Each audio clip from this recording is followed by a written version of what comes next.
भगवान ने रुक्मणी मैया को पास में बिठाया और हास्य विनोद भगवान कर रहे हैं। बोले रुक्मणी, तुम ये बताओ कि तुमने हमसे विवाह करके क्या सुख पाया? तुम समझ रही हो कि हम सुंदर हैं तो लोग हमें काला कलूटा कहते हैं, कोई माखन चुराने वाला कहता है, कोई डरपोक हमसे कहता है।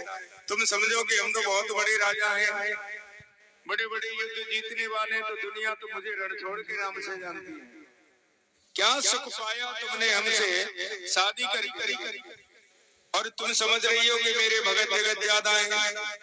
तो मेरे भगत जगतों के पास कुछ नहीं है, वो तो केवल एक ही चीज लगे रहते हैं, रघुपति राघव राजा राम पतित पावन सीताराम। दिन भर चिमटा बजाते, उनके पास कोई धन नहीं होता।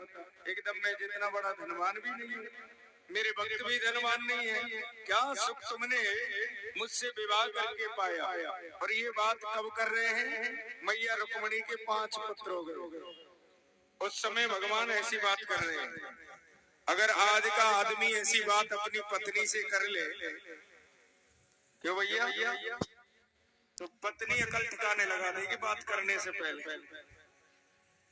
लेकिन हमारे कन्हैया मैया रुक्मणी को रोज दिलाना जा रहे हैं। लेकिन इन सब बातों को सुनकर भी मैया रुक्मणी के चेहरे पर बिल्कुल क्रोध नहीं आया। और अंत में भगवान ने एक बहुत बड़ी बात कह दी।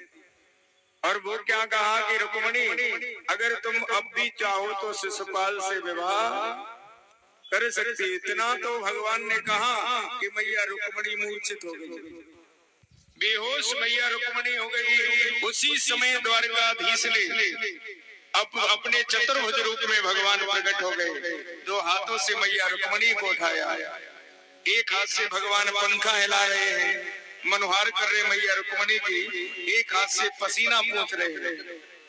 मैया रुक्मणी को जैसे ही मूर्छा समाप्त हुई, भगवान बोले देवी मुझे क्षमा करना, मैं थोड़ा चंचल स्वभाव का हूँ।